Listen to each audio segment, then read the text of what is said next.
नमस्कार साहित्य प्रेमियों। आप देख रहे हैं साहित्य सागर, हिंदी साहित्य का समर्पित मंच।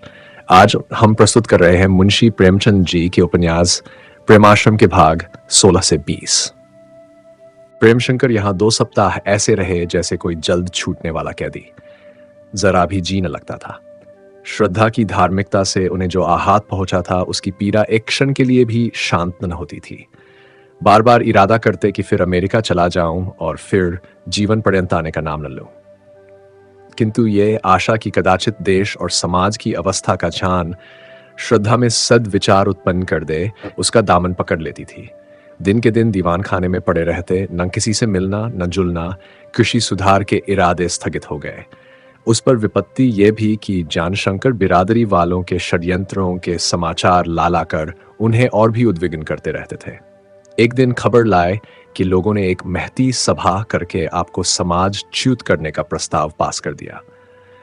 दूसरे दिन ब्राह्मणों की एक सभा की खबर लाए, जिसमें उन्होंने निश्चय किया था कि कोई प्रेमशंकर के घर पूजा पाठ करने न जाए। इसके एक दिन पीछे श्रद्धा के पुरोहित जी ने आना छोड़ दिया। जानशंकर बातों बातों में यह भी जता दिया करते थे कि आपके कारण मैं बदनाम हो रहा हूं और शंका है कि लोग मुझे भी त्याग दें। भाई के साथ तो यह व्यवहार था, और बिरादरी के नेताओं के पास आकर प्रेमशंकर के झूठे आक्षेप करते। वह देवताओं को गालियां देते हैं, कहते हैं मांस सब एक है, चाहे किसी का हो। खाना खाकर कभी हाथ मुंह तक नहीं धोते, कहते हैं चमार भी कर्मानुसार ब्राह्मण हो सकता है। ये बातें सुन सुनकर बिरादरी वालों की द्वेषाग्नि और भी भड़कती थी। यहाँ तक कि कई मन चले नवयुवक तो इस पर उद्यत थे कि प्रेमशंकर को कहीं अकेले पा जाए तो उनकी अच्छी तरह खबर लें। तिलक एक स्थानीय पत्र था। उसमें इस विषय पर खूब जहर उगला जाता था।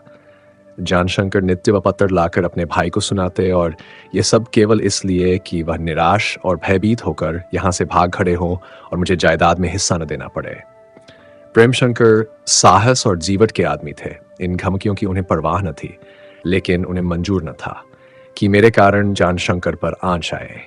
श्रद्धा की ओर से भी उनका चित्त फटता जाता था। इस चिंतामय अवस्था का अंत करने के लिए वह कहीं अलग जाकर शांति के साथ रहना और अपने जीवनोद्देश्य को पूरा करना चाहते थे, पर जाएं कहां। जानशंकर से एक बार लखनपुर में रहने की इच्छा प्रकट की थी, पर उन्होंने इतनी आपत्तियां खड़ी की, कष्टों और असुविधाओं का एक ऐसा चित्र खींचा कि प्रेमशंकर उनकी नीयत को ताड़ गए।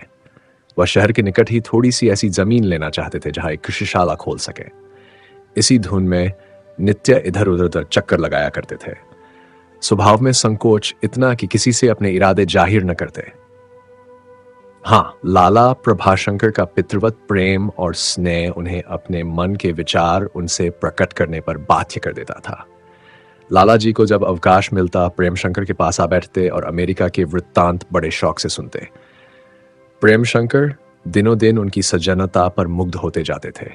जानशंकर तो सदैव उनका छिद्रान्वेषण किया करते, पर उन्होंने भूलकर भी जानशंकर के खिलाफ जबान नहीं खोली। वह प्रेमशंकर के विचारों से सहमत न होते थे। यही सलाह दिया करते थे कि कहीं सरकारी नौकरी कर लो। एक दिन प्रेमशंकर को उदास और चिंतित देखकर लाला जी बोले, क्या यहां जी नहीं लगता? मेरा विचार है कि कहीं अलग मकान लेकर रहूं। यहां मेरे रहने से सबको कष्ट होता है। तो मेरे घर उठ चलो, वह भी तुम्हारा ही घर है। मैं भी कोई बेगाना नहीं हूं, वहां तुम्हें कोई कष्ट न होगा। हम लोग इसे अपना धन्य भाग समझेंगे। कहीं नौकरी के लिए लिखा, प्रेम। मेरा इरादा नौकरी करने का नहीं ही है। प्रभा, आखिर तुम्हें नौकरी से इतनी नफरत क्यों है? नौकरी कोई बुरी चीज है? जी नहीं, मैं उसे बुरा नहीं कहता, पर मेरा मन उससे भागता है। प्रभा, तो मन को समझाना चाहिए ना। आज सरकारी नौकरी का जो मान सम्मान है वह और किसका है? और फिर आमदनी अच्छी, काम कम, छुट्टी ज्यादा, व्यापार में नित्य हानि का भय, जमींदारी में नित्य अधिकारियों की खुशामद और असामियों के बिगड़ने का खटका। नौकरी इन पेशों से उत्तम है। खेती बाड़ी का शौक उस हालत में भी पूरा हो सकता है। ये तो रईसों के मनोरंजन की सामग्री है। अन्य देशों के हालात तो नहीं जानता, पर यहां किसी रईस के लिए खेती करना अपमान की बात है। मुझे भूखों मरना कबूल है, पर दुकानदारी या खेती कबूल नहीं है। प्रेम, आपका कथन सत्य है, पर मैं अपने मन से मजबूत हूं। मुझे थोड़ी सी जमीन की तलाश है, पर इधर कहीं नजर नहीं आती। प्रभा, अगर किसी पर मन लगा है तो करके देख लो। क्या करूं? मेरे पास शहर के निट जमीन नहीं है, नहीं तुम्हें हैरान न होना पड़ता। मेरे गांव में करना चाहो तो जितनी जमीन चाहो उतनी मिल सकती है, या मगर दूर है। इसी हैस-बहस में चैत का महीना गुजर गया। प्रेमशंकर में कृषि प्रयोगशाला की आवश्यकता की ओर रईसों का ध्यान आकर्षित करने के लिए समाचार पत्रों में कई विद्वतापूर्ण लेख छपवाए। इन लेखों का बड़ा आदर हुआ। उन्हें पत्रों में उद्धत किया, उन पर टीकाएं की और कई अन्य भाषा में उनके अनुवाद भी हुए। इस काफिल ये हुआ कि तालुकेदार एसोसिएशन ने अपने वार्षिकोत्सव के अवसर पर प्रेमशंकर को कृषि विषय एक निबंध पढ़ने के लिए आमंत्रित किया। प्रेमशंकर आनंद से फूलन समाये। बड़ी खोज और परिश्रम से एक निबंध लिखा और लखनऊ आ पहुंचे। कैसरबाग में इस उत्सव के लिए एक विशाल पंडाल बनाया गया। राय कमलाचंद इस सभा के मंत्री चुने गए। मई का महीना था। गर्मी खूब पड़ने लगी थी। मैदान में भी संध्या समय तक चला करती थी। घर में बैठना नितांत दुस्सह था। रात में 8 बजे प्रेमशंकर राय साहब के निवास स्थान पर पहुंचे। राय साहब ने तुरंत उन्हें अंदर बुलाया। वह इस समय अपने दीवान खाने के पीछे की ओर एक छोटी सी कोठरी में बैठे हुए। ताक पर एक धुंधला सा दीपक जल रहा था। गर्मी इतनी थी कि जान पड़ता था अग्निकुंड है, पर इस आग की मिट्टी में राय साहब एक मोटा ऊनी कंबल ओढ़े हुए थे। उनके मुख पर विलक्षण तेजस था और नेत्रों से दिव्य प्रकाश प्रस्फुटित हो रहा था। प्रतिभा और सौम्य की सजी मूर्ति मालूम होते। उनका शारीरिक गठन और दीर्घकाया किसी पे हलवान को भी लज्जित कर सकता था। उनके गले में एक रुद्राक्ष की माला थी। बगल में एक चांदी का प्याला और गडुआ रखा हुआ था। तख्ते पर एक और 2 मोटे ताजे जवान बैठे पंजा लड़ा रहे थे और उसकी दूसरी ओर 3 कोमलांगी रमणियां वस्त्राभूषणों से सजी हुई विराज रही थीं। इंद्र का अखाड़ा था, जिसमें इंद्र, कालेदेव और अप्सराएं सभी अपना अपना पार्ट खेल रहे थे। प्रेमशंकर को देखते ही राय साहब ने उठकर बड़े तपाक से उनका स्वागत किया। उनके बैठने के लिए कुर्सी मंगाई और बोले, क्षमा कीजिए, मैं इस समय देवोपासना कर रहा हूं, पर आपसे मिलने के लिए ऐसा उत्कंठित था कि एक क्षण का विलंब भी न सह सका। आपको देखकर चित्त प्रसन्न हो गया। संसार ईश्वर का विराट स्वरूप है। जिसने संसार को देख लिया, उसने ईश्वर के विराट स्वरूप का दर्शन कर लिया। यात्रा अनुभूत ज्ञान प्राप्त करने का सर्वोत्तम साधन है। कुछ जलपान के लिए मंगाऊं? प्रेम जी नहीं, अभी जलपान कर चुका हूं। राय साहब समझ गया आप ही जवानी में बूढ़े हो गए। भोजन आहार का यही पथ्यापथ्य विचार बुढ़ापा है। जवान वह है जो भोजन के उपरांत फिर भोजन करे, ईंट पत्थर तक भक्षण कर ले, जो एक बार जलपान करके फिर नहीं खा सकता, जिसके लिए कुम्हड़ा बादी है, करेला गर्म, कटहल गरिष्ठ, उसे मैं बूढ़ा ही समझता हूँ। मैं सर्वभक्षी हूँ और इसी का फल है कि 60 वर्ष की आयु होने पर भी मैं जवान हूँ। ये कहकर राय साहब ने लोटा मुंह से लगाया और कई घूंट गट पी गए। फिर प्याले में से कई चमचे निकाल कर खाए और जीभ चरकाते हुए बोले, यह न समझिए कि मैं स्वादेंद्रिय का दास हूं। मैं इच्छाओं का दास नहीं, स्वामी बनकर रहता हूं। यह दमन करने का साधन मात्र है। तैराक वह है जो पानी में गोते लगाए। योद्धा वह है जो मैदान में उतरे। बवा से भागर बवा से बचने का कोई मूल्य नहीं। ऐसा आदमी बवा की चपेट में आकर फिर नहीं बच सकता। वास्तव में रोग विजेता वही है जिसकी स्वाभाविक अग्नि, जिसकी अंतरस्थ ज्वाला रोग कीटों को भस्म कर दे। इस लोटे में आग की चिंगारियां हैं, पर मेरे लिए शीतल जल है। इस प्याले में वह पदार्थ है जिसका एक चमचा किसी योगी को भी उन्मत्त कर सकता है, पर मेरे लिए सूखे साग के तुल्य है। मैं शिव और शक्ति का उपासक हूं। विष को दूध घी समझता हूं। हमारी आत्मा ब्रह्मा का ज्योति स्वरूप है। उसे मैं देश तथा इच्छाओं और चिंताओं से मुक्त रखना चाहता हूं। आत्मा के लिए पूर्ण अखंड स्वतंत्रता सर्वश्रेष्ठ वस्तु है। मेरे किसी काम का कोई निर्दिष्ट समय नहीं। जो इच्छा होती है करता हूं। आपको कोई कष्ट तो नहीं है। आराम से बैठिए। प्रेम बहुत आराम से बैठा हूं। राय साहब, आप इस त्रिमूर्ति को देखकर चौंकते होंगे, पर मेरे लिए ये मिट्टी के खिलौने हैं। विषयायुक्त आंखें इनके रूप लावण्य पर मिटती है। मैं उस ज्योति को देखता हूं जो इनके घट में व्याप्त है। बाह्य रूप कितना ही सुंदर क्यों न हो, मुझे विचलित नहीं कर सकता। वह भकुए हैं जो गुफाओं और कंदराओं में बैठकर तप और ध्यान के स्वांग भरते हैं। वह कायर है, प्रलोभनों से मुंह छिपाने वाले, तृष्णाओं से जान बचाने वाले। वे क्या जाने कि आत्मा स्वातंत्र्य क्या वस्तु है। चित्त की दृढ़ता और मनोबल का उन्हें अनुभव ही नहीं हुआ। वह सूखी पत्तियां हैं जो हवा के एक चौंके से जमीन पर गिर पड़ती हैं। योग कोई दैहिक क्रिया नहीं है। आत्मशुद्धि, मनोबल और इंद्रिय दमन ही सच्चा योग, सच्ची तपस्या है। वासनाओं में पड़कर अविचलित रहना ही सच्चा वैराग्य है। उत्तम पदार्थों का सेवन कीजिए, मधुर गान का आनंद उठाइए, सौंदर्य की उपासना कीजिए, परंतु मनोवृत्तियों का दास न बनिए। फिर आप सच्चे वैरागी हैं। दोनों पहलवानों से, पंडा जी, तुम बिल्कुल बुद्धू ही रहे। ये महाशय अमेरिका का भ्रमण कराए हैं, हमारे दामाद हैं। इन्हें कुछ अपनी कविता सुनाओ, खूब फटकते हुए कवित्वों। दोनों पंडे खड़े हो गए और स्वर मिलाकर एक कवित पढ़ने लगे। कवित क्या था? अब शब्दों का पोथा और अश्लीलता का अविरल प्रवाह था। एक एक शब्द बेहयाई और बेशर्मी में डूबा हुआ था। महफूज भाट भी लज्जास्पद अंगों का ऐसा नग्न, ऐसा घृणोत्पादक वर्णन कर सकते होंगे। कवि ने समस्त भारतवर्ष के कबीर और फाग का इत्र, समस्त कायस्थ समाज की वैवाहिक गजलों का सत, समस्त भारतीय नारी वृंदा की प्रथा प्रणीत गलियों का निचोड़ और समस्त पुलिस विभाग के कर्मचारियों के अपशब्दों का जौहर खींच कर रख दिया था। और वह गंदे कवित इन पंडों के मुंह से ऐसी सफाई से निकल रहे थे मानो फूल झड़ रहे हैं। राय साहब मूर्तिवत बैठे थे। हंसी का तो कहना क्या, ओठों पर मुस्कुराहट का चिन्ह भी न था।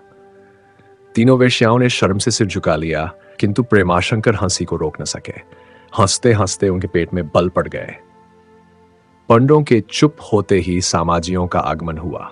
उन्होंने अपने साज मिलाए, तबले पर थाप पड़ी, सारंगियों ने स्वर मिलाया और तीनों रमनियां ध्रुपद अलापने लगीं।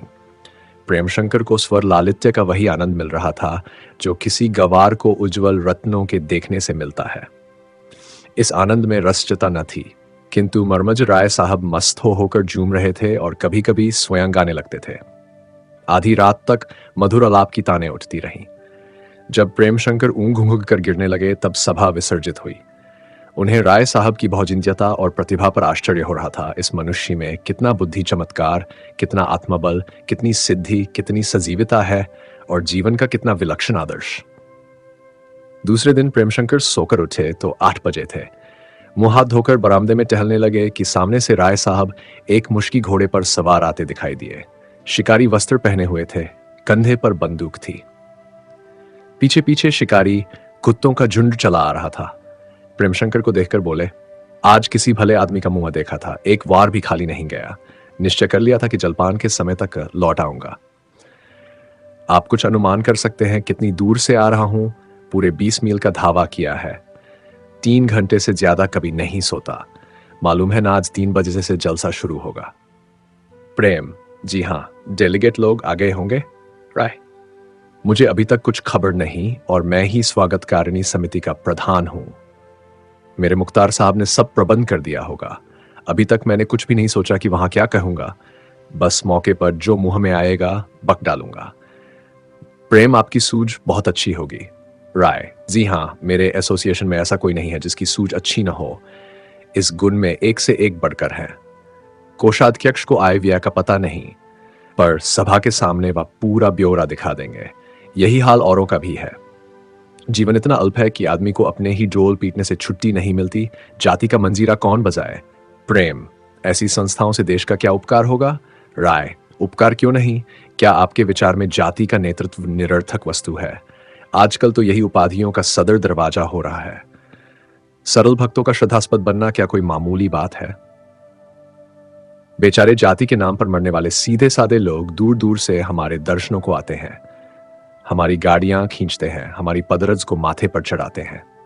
क्या यह कोई छोटी बात है?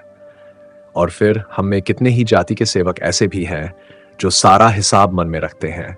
उनसे हिसाब पूछिए तो वह अपनी तौहीन समझेंगे और इस्तीफे की धमकी देंगे।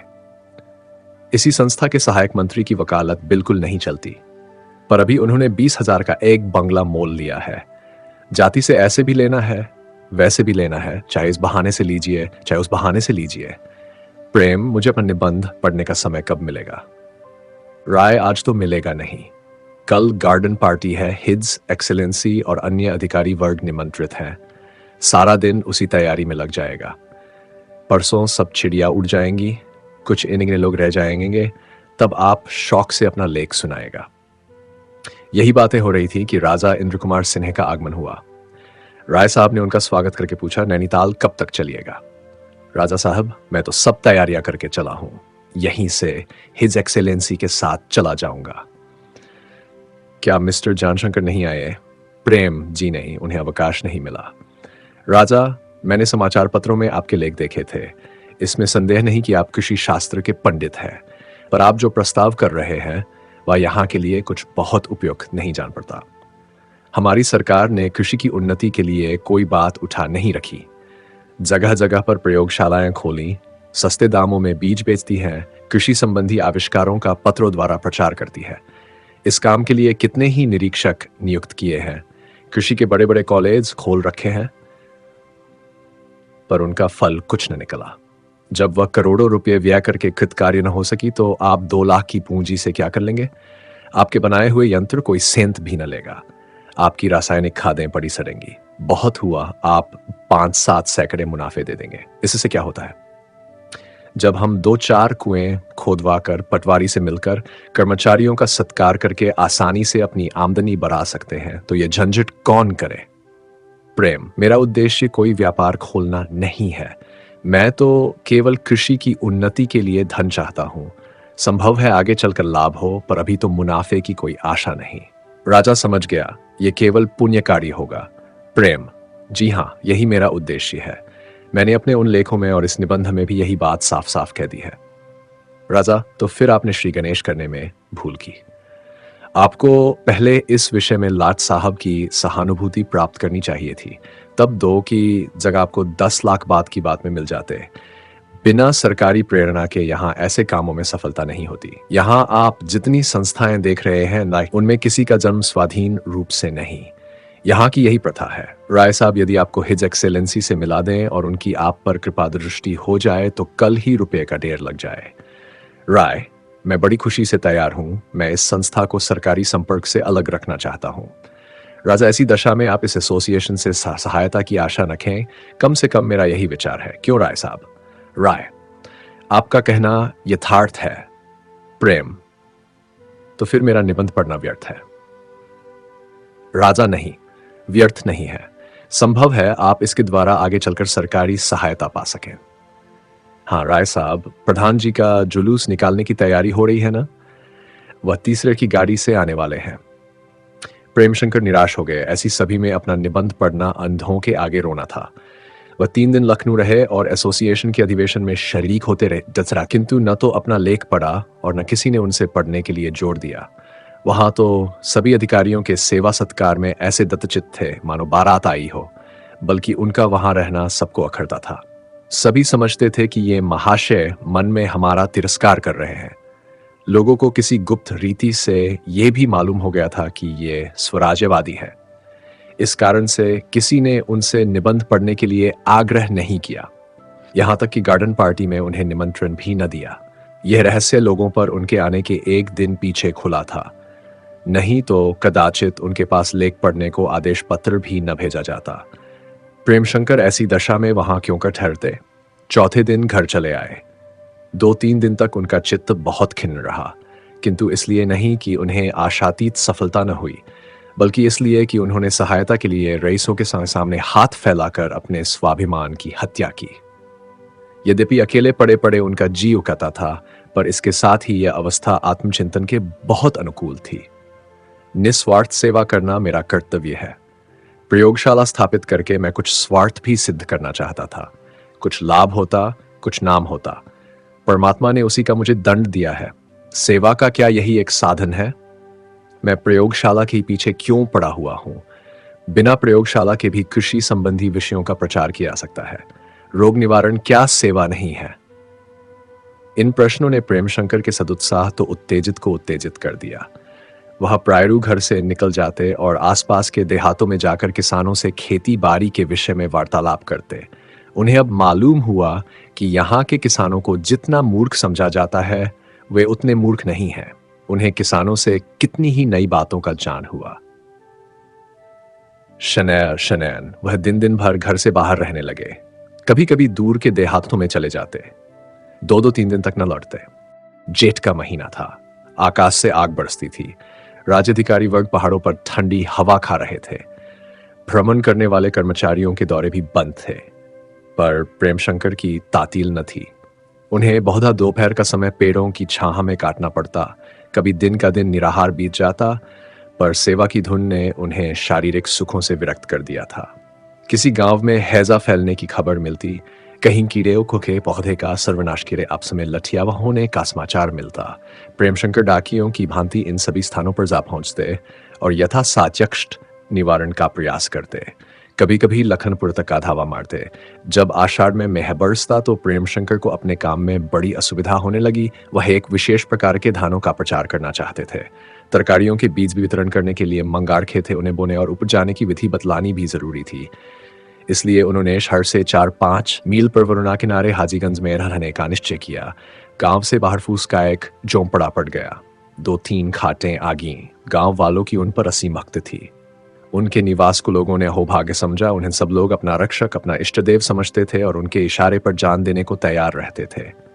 यद्यपि प्रेमशंकर को यहाँ बड़ी शांति मिलती थी, पर श्रद्धा की याद कभी कभी विकल कर देती थी। वह सोचते, यदि वह भी मेरे साथ होती तो कितने आनंद से जीवन व्यतीत होता। उन्हें यह जात हो गया था कि जानशंकर ने ही मेरे विरुद्ध उनके कान भरे हैं। उन्हें अब उस पर क्रोध के बदले दया आती थी। उन्हें एक बार उससे मिलने और उसके मनोगत भावों को जानने की बड़ी आकांक्षा होती थी। कई बार इरादा किया कि एक पत्र लिखूं, पर यह सोचकर कि जवाब दे या न दे, टाले जाते थे। इस चिंता के अतिरिक्त अब धनाभाव से भी कष्ट होता था।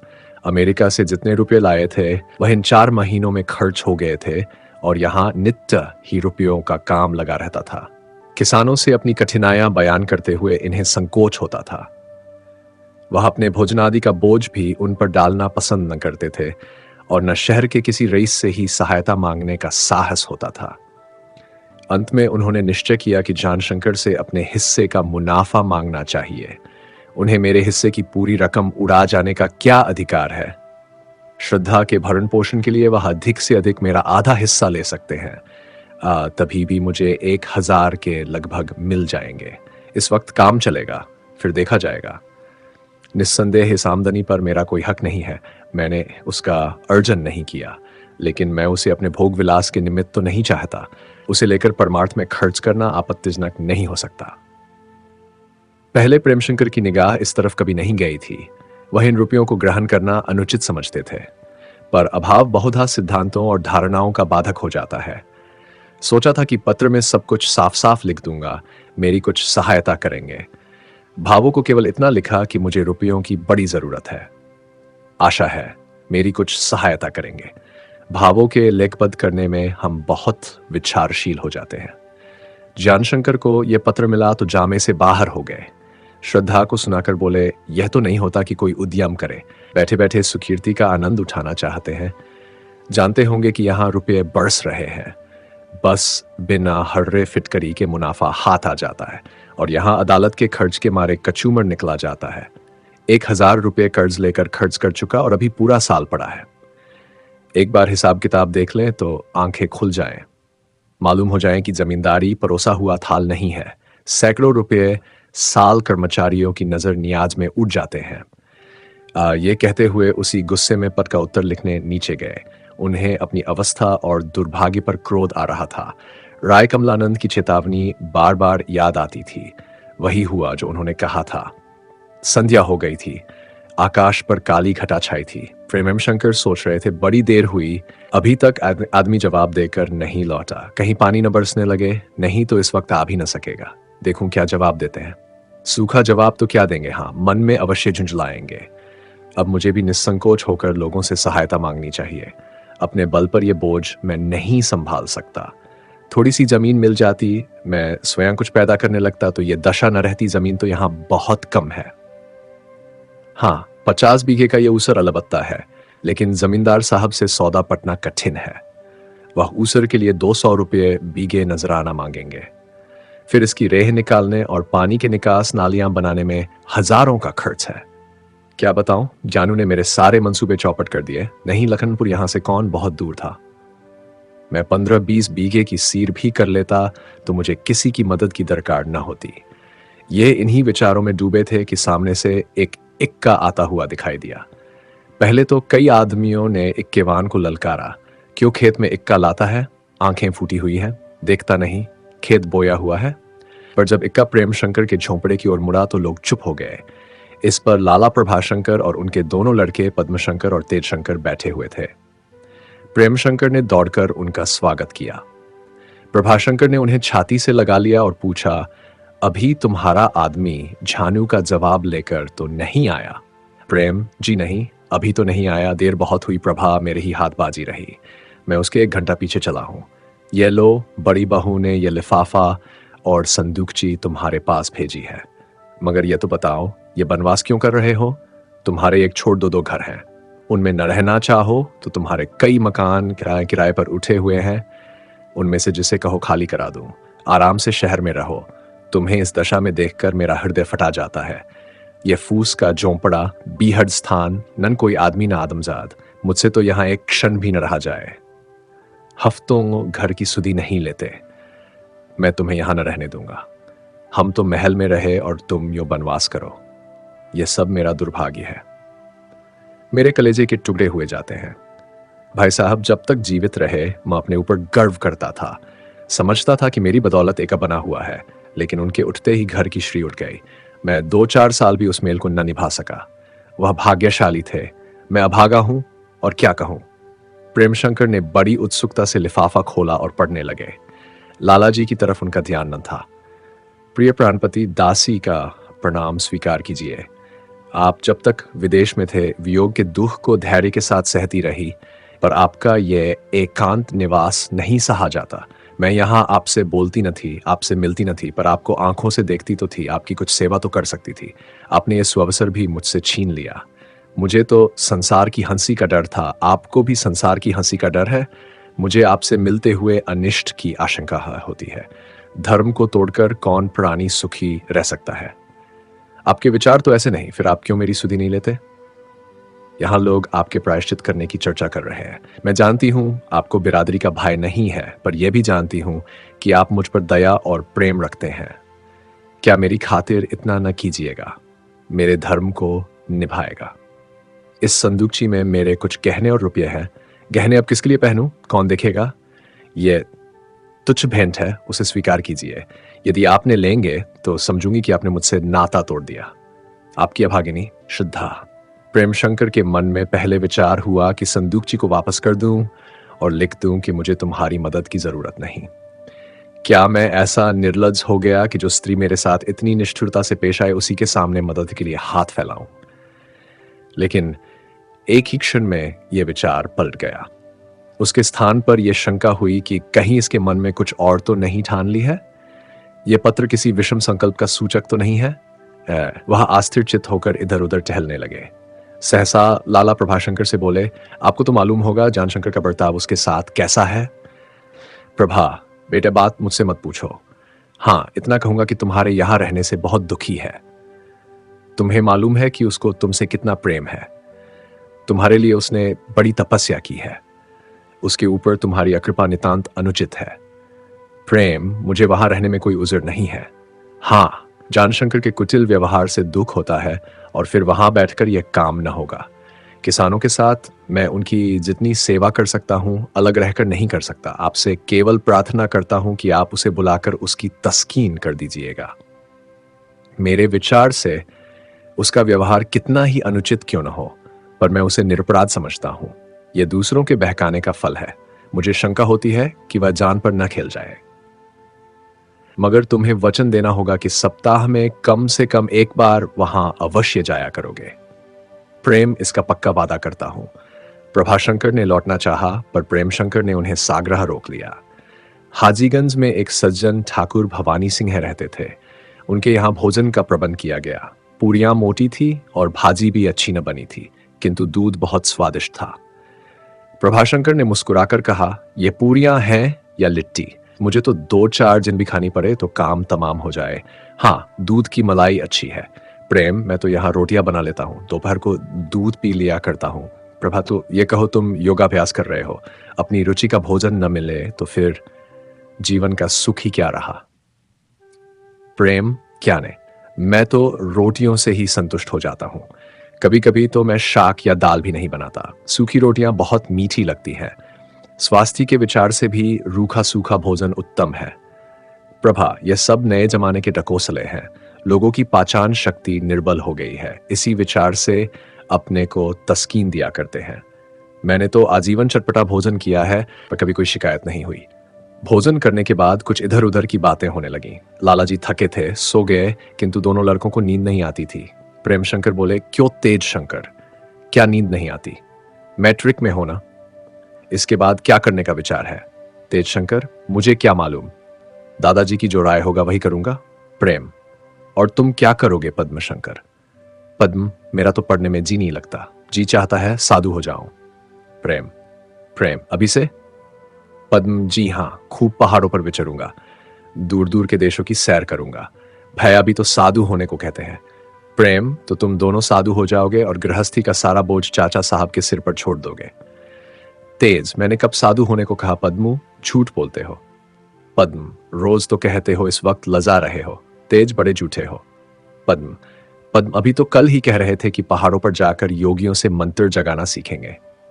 प्रेम, मंत्र जगाने से क्या होगा? पद्म, वाह, मंत्र में इतनी शक्ति है कि चाहे तो अभी गायब हो जाए, जमीन में गड़ा हुआ धन देख ले। एक मंत्र तो ऐसा है कि चाहे तो मुर्दों को जिला दे, बस सिद्धि चाहिए, खूब चैन रहेगा। यहां तो बरसों पड़ेंगे, तब जाकर कहीं नौकरी मिलेगी, और वहां तो एक मंत्र भी सिद्ध हो गया तो फिर चांदी ही चांदी है। प्रेम, क्यों जी तेजू, तुम भी इन मिथ्या बातों पर विश्वास करते हो? तेज, जी नहीं, ये पद्म यूं ही बाही तबाही बकता फिरता है, लेकिन इतना कह सकता हूं कि नहीं, मंत्र जगाकर बड़े बड़े काम कर सकता है। हाँ, डर न जाए नहीं तो जान जाने का डर रहता है। प्रेम, यह सब गपोड़ा है। खेद है तुम विज्ञान पढ़कर इन गपोड़ों पर विश्वास करते हो। संसार में सफलता का सबसे जगाता हुआ मंत्र अपना उद्योग, अध्यवसाय और दृढ़ता है। इस केसिव और सब मंत्र झूठे हैं। दोनों लड़कों ने इसका कुछ उत्तर न दिया। उसके मन में मंत्र की बात बैठ गई थी और तर्क द्वारा उन्हें कायल करना ठिन था। इनके सो जाने के बाद प्रेम शंकर ने संदूकची खोलकर देखा। गहने सभी सोने के, रुपये गिने तो पूरे 3,000 थे। इस समय शंकर के मुख श्रद्धा का एक देवी का रूप में खड़ी मालूम होती थी।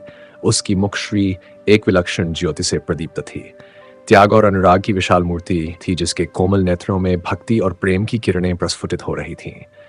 प्रेम शंकर का हृदय विह्वल हो गया। उन्हें अपनी निष्ठुरता पर बड़ी ग्लानि उत्पन्न हुई।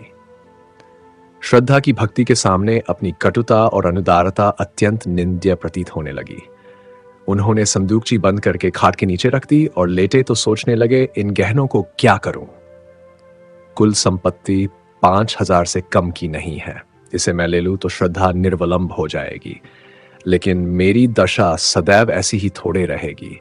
अभी अनंत समझकर ले लूं, फिर कभी सूद समेत चुका दूंगा। 25 वर्ष उसर लूं तो 2,500 में तय हो जाए। 1,000 खाद डालने और रेह निकालने में लग जाएंगे। 1,000 में बैलों की गोयां और दूसरी सामग्रियां आ जाएंगी। 10 बीघे में एक सुंदर बाग लगा दूं, 15 बीघे में खेती करूं। 2 साल तो चाहे उपज कम हो, लेकिन आगे के चलकर 2,500 वार्षिक की आय होने लगेगी। अपने लिए मुझे 200 रुपये साल भी बहुत है। शेष रुपये अपने जीवनोद्देश्य के पूरे करने में लगेंगे।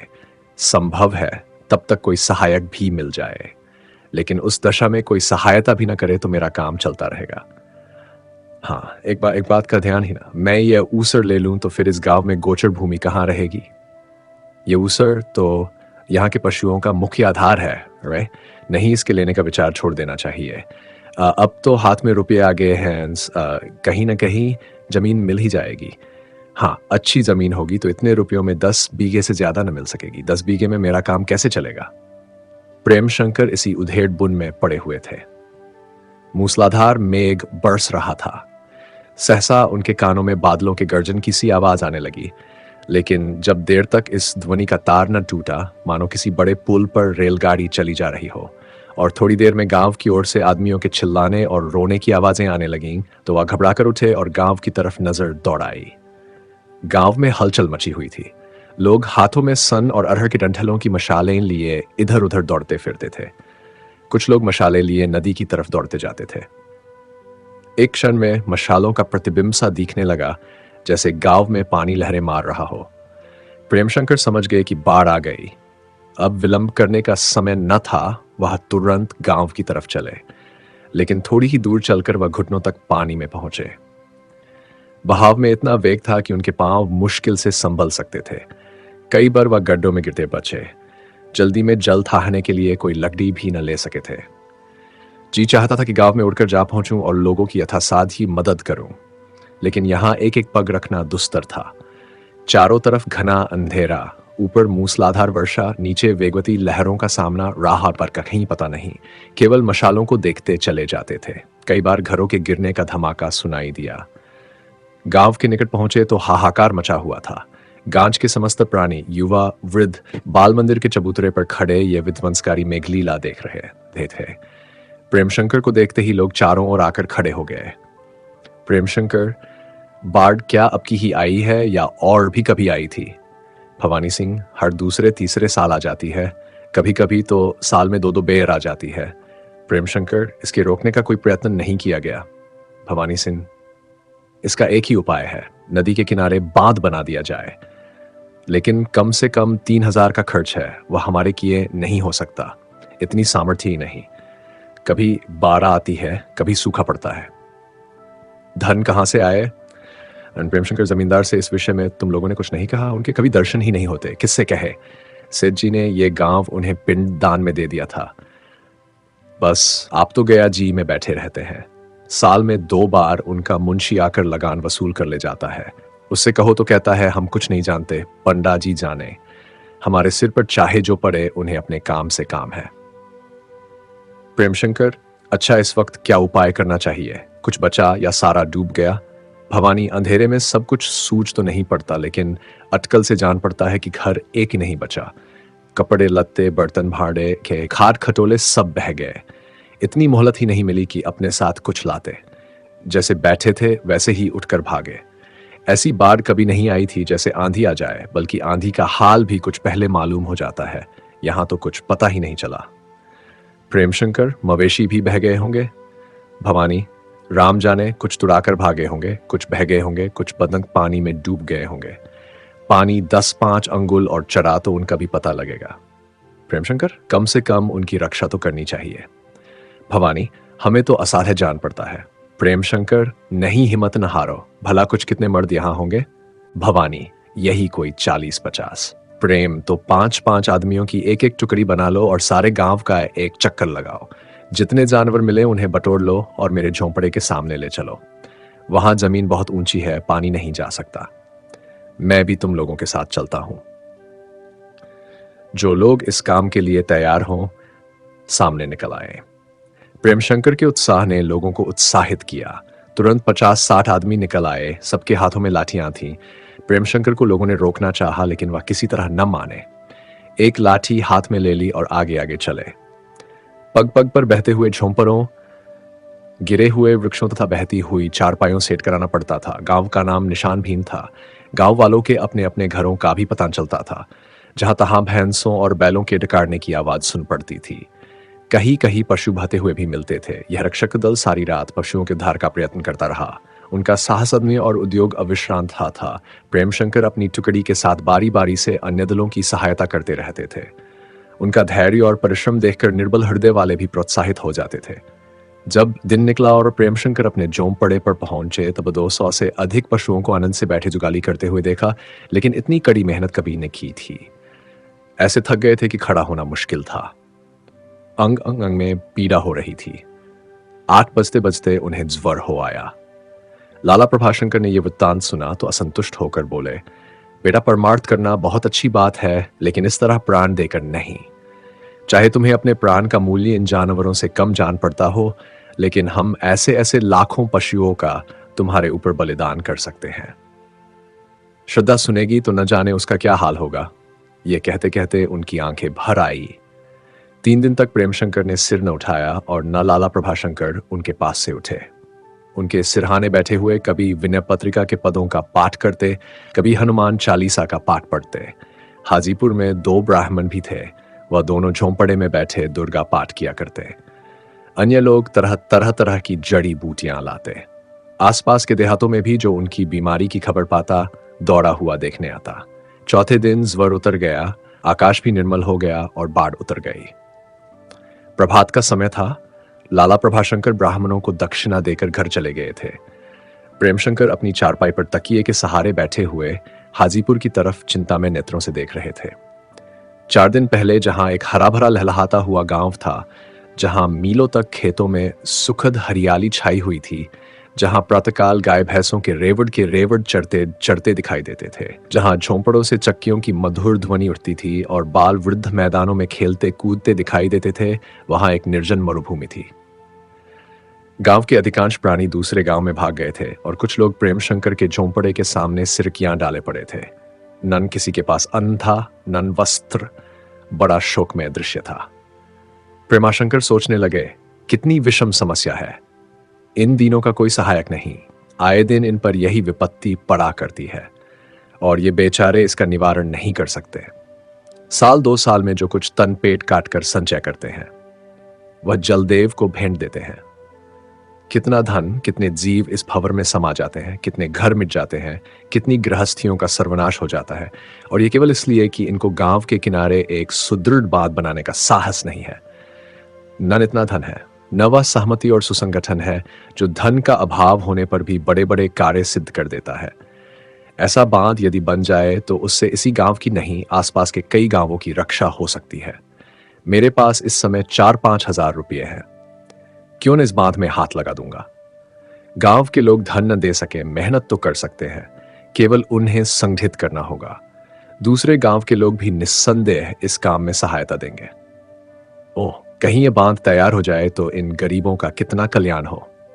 यद्यपि प्रेम शंकर बहुत अशक्त हो रहे थे, पर इस विचार ने उन्हें इतना उत्साहित किया कि तुरंत उठ खड़े हुए और लोगों के बहुत रोकने पर भी हाथ में डंडा लेकर नदी की ओर बांध स्थल पर निरीक्षण करने चल खड़े हुए। जेब में पेंसिल और कागज भी रख लिया। कई आदमी साथ हो लिए। नदी के किनारे बहुत देर तक रस्सी से नाप नाप कर कागज पर बांध का नक्शा खींचते और उसकी लंबाई, चौड़ाई, गर्भादि का अनुमान करते रहे। उन्हें उत्साह के वेग में यह काम सहज जान पड़ता था, केवल काम छेड़ देने की जरूरत थी। उन्होंने वहीं खड़े खड़े निश्चय किया कि वर्षा समाप्त होते ही श्री गणेश कर दूंगा। ईश्वर ने चाहा तो जाड़े में बांध तैयार हो जाएगा। बांध के साथ साथ गांव को भी पुनर्जीवित कर दूंगा। बाढ़ का भय तो न रहेगा। दीवारें मजबूत बनाऊंगा और उस पर फूस की जगह खपरेला का छाज रखूंगा। भवान सिंह ने कहा, बाबूजी, ये काम हमारे मान का नहीं है। प्रेमशंकर, है क्यों नहीं, तुम ही लोगों से यह पूरा कराऊंगा। तुमने इसे असाध्य समझ लिया, इसी कारण इतनी मुसीबतें झेलते हो। भवानी, गांव में आदमी कितने हैं? प्रेम, दूसरे गांव वाले तुम्हारे मदद करेंगे, काम शुरू तो होने दो। भवानी, जैसा बांध आप सोच रहे हैं 5-6 हजार से कम में न बनेगा। प्रेम, रुपयों की कोई चिंता नहीं। कार्तिक आ रहा है, बस काम शुरू कर दो। 2-3 महीने में बात तैयार हो जाएगा। रुपयों का प्रबंध जो कुछ मुझसे हो सकेगा मैं कर दूंगा। भवानी, आपका ही भरोसा है। प्रेम, ईश्वर पर भरोसा रखो। भवानी, मजदूरों की मदद मिल जाए तो अगहन में ही बात तैयार हो सकता है। प्रेम, इसका मैं वचन दे सकता हूं, यहां 60-70 बीघे का अच्छा चक निकल आएगा।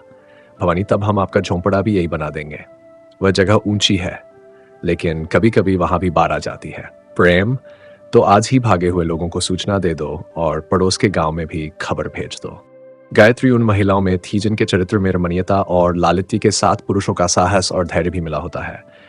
यदि वह कंघी और आईने पर जान देती थी तो कच्ची सड़कों के गर्द और धूल से भी न भागती थी। पियानो पर मोहित थी तो देहातियों के बेसुरे आलाप का आनंद भी उठा सकती थी। सरस साहित्य पर मुग्ध होती तो अक्सरा और खितौनी से भी न चुराती थी। लखनऊ से आए हुए उससे 2 साल हो गए, लेकिन एक दिन भी अपने विशाल भवन में आराम से बैठी।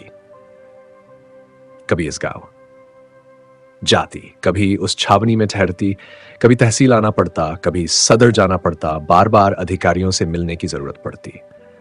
उसे अनुभव हो रहा था कि दूसरों पर शासन करने के लिए स्वयं झुकना पड़ता है। उसके इलाके में सर्वत्र लूट मची हुई थी। कारिंदे असामियों को नोचे खाते थे। सोचती क्या इन सब मुख्तारों और कारिंदों को जवाब दे दूं, मगर काम कौन करेगा? और यही क्या मालूम है कि इनकी जगह जो नए लोग आएंगे वे इनसे ज्यादा नेकनियत होंगे। मुश्किल तो यह है कि प्रजा को इस अत्याचार से उतना कष्ट भी नहीं होता जितना मुझे होता है। कोई शिकायत नहीं करता, कोई फरियाद नहीं करता। उन्हें अन्याय सहने की ऐसा अभ्यास हो गया है कि वह इसे भी जीवन की एक साधारण दशा समझते हैं। उससे मुक्त होने का कोई यत्न भी हो सकता है, इसका उन्हें ध्यान भी नहीं होता। इतना ही नहीं था, प्रजा गायत्री की सचेष्टाओं को संदेह की दृष्टि से देखती थी। उनको विश्वास ही न होता था कि उनकी भलाई के लिए कोई जमींदार अपने नौकरों को दंड दे सकता है। वर्तमान अन्याय उनका घात विषय था, इसका उन्हें भय न था। सुधार के मंतव्यों से भयभीत होते थे। ये उनके लिए अज्ञात विषय था। उन्हें शंका होती थी कि कदाचित ये लोगों को निचोड़ने की कोई विधि है। अनुभव भी इस शंका को पुष्ट करता था। गायत्री का हुक्म था कि किसानों को नाम मात्र सूद पर रुपए उधार दिए जाएं, लेकिन कारिंदे महाजनों से भी ज्यादा सूद लेते थे। उनसे ताकीद कर दी थी कि बखारों से असामियों को अष्टांश पर अनाज दिया जाए, लेकिन वहां अष्टांश न देकर लोग दूसरों से सवाई डेवड़े पर अनाज लाते थे। वह अपने इलाके भर में सफाई का प्रबंध भी करना चाहती थी। गोबर बटोरने के लिए गांव से बाहर खत्ते बनवा दिए थे। मोरियों को साफ करने के लिए भंगी लगा दिए थे, लेकिन प्रजा इसे मुदाखतल बेजजा समझती थी और डरती थी कि कहीं रानी साहिबा हमारे घूरों और खत्तों पर तो हाथ नहीं बढ़ रही हैं। जाड़ों के दिन थे। गायत्री राप्ती नदी के किनारे के गांव का दौरा कर रही थी। अब की बार में कई गांव डूब गए थे। कृषकों ने छूट की प्रार्थना की थी। सरकारी कर्मचारियों ने इधर उधर देखकर लिख दिया था, छूट की जरूरत नहीं है। गायत्री अपनी आंखों से इन ग्रामों की दशा देखकर यह निर्णय करना चाहती थी कि कितनी छूट होनी चाहिए। संध्या हो गई थी। वह दिन भर की थकी मांदी बिंदापुर की छावनी में उदास पड़ी हुई थी। सारा मकान खंडहर हो गया था। इस छावनी की मरम्मत के लिए उसने कारिंदों को सैकड़ों रुपए दिए थे, लेकिन उसकी दशा देखने से जात होता था कि बरसों से खपरैल भी नहीं बदला गया। दीवारें गिर गई थी। कड़ियों के टूट जाने से जगह जगह छत बैठ गई थी। आंगन में कूड़े के ढेर लगे हुए थे। यहां के कारिंदों को वह बहुत ईमानदार समझती थी। उसके कुटिल व्यवहार पर चित्त बहुत खिन्न हो रहा था। सामने चौकी पर पूजा के लिए आसन बिछा हुआ था, लेकिन उसका उठने का जी न चाहता था कि इतने में एक चपरासी ने आकर कहा, सरकार, कानूनगो साहब आए हैं। गायत्री उठकर आसन पर जा बैठी और इस भय से कि कहीं कानूनगो साहब चले न जाए, शीघ्रता से संध्या समाप्त की और पर्दा करा के कानूनगो साहब को बुलाया। गायत्री, कहिए खां साहब। मिजाज तो अच्छा है, क्या आजकल पड़ताल हो रही है? कानूनगो, जी हां, आजकल हुजूर के ही इलाके का दौरा कर रहा हूं। गायत्री, आपके विचार में बाढ़ से खेती को कितना नुकसान हुआ? कानूनगो, अगर सरकारी तौर पर पूछती हैं तो रुपये में 1 आना, निज के तौर पर पूछती हैं तो रुपये में 12 आने। आप लोग ये दोरंगी चाल क्यों चलते हैं? आप जानते नहीं कि इसमें प्रजा का कितना नुकसान होता है? हुजूर ये न पूछे, दोरंगी चाल न चले और असली बात लिख दे तो एक दिन में नालायक बनाकर निकाल दिया जाए। हम लोगों से सच्चा हाल जानने के लिए तहकीकात नहीं कराई जाती, भी उसको छिपाने के लिए पेट की बदौलत सब कुछ करना पड़ता है। गायत्री, पेट को गरीबों की हाय से भरना तो अच्छा नहीं। अगर आप अपनी तरफ से प्रजा की कुछ भलाई न कर सके तो कम से कम अपने हाथों उनका अहित तो न करना चाहिए। इलाके का क्या हाल है? कानूनगो, आपको सुनकर रंज होगा। सारण में हुजूर की बीगे सीरा सामियों ने जोत ली है। जगराव के ठाकुरों ने हुजूर के नए बाग को जोत कर खेत बना लिया है और मेड़े खोद डाली है। जब तक फिर से पैमाइश न हो, कुछ पता नहीं चल सकता कि आपकी कितनी जमीन उन्होंने खाई है। गायत्री, क्या वहां का कारिंदा सो रहा है? मेरा तो इन झगड़ों से नाकोदम है। कानूनगो, हुजूर की जानिब से पैमाइश की एक दरख्वास्त पेश हो जाए, बस बाकी काम मैं कर लूंगा। हाँ, सदर कानूनगो साहब की कुछ खातिर करनी पड़ेगी। मैं तो हुजूर का गुलाम हूं, ऐसी सलाह हरगिज न दूंगा जिससे हुजूर को नुकसान हो। इतनी अर्ज और करूंगा कि हुजूर एक मैनेजर रख ले। गुस्ताखी माफ, इतने बड़े इलाके का इंतजाम करना हुजूर का काम नहीं है। गायत्री, मैनेजर रखने की तो मुझे फिक्र है, लेकिन लाओ कहां से? कहीं वह महाशय भी कारिंदों से मिल गए तो रही सही बात भी बिगड़ जाएगी। उनका यह अंतिम आदेश था कि मेरी प्रजा को कोई कष्ट न होने पाए। उसी आज्ञा का पालन करने के लिए मैं यूं अपनी जान खपा रही हूं। आपकी दृष्टि में कोई ऐसा ईमानदार और चतुर आदमी हो जो मेरे सिर ये भार उतार ले तो बतलाए।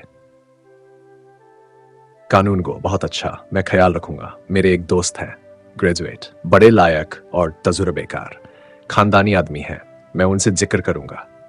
तो मुझे क्या हुक्म होता है? सदर कानूनगो साहब से बातचीत करूं?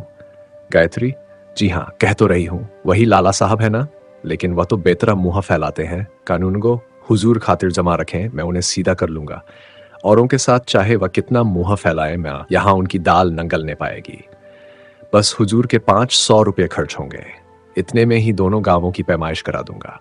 गायत्री, इसमें कम से कम आधा तो आपके हाथ जरूर लगेगा। कानून गो, मुआजल्ला जनाब, ये क्या फरमाती हैं?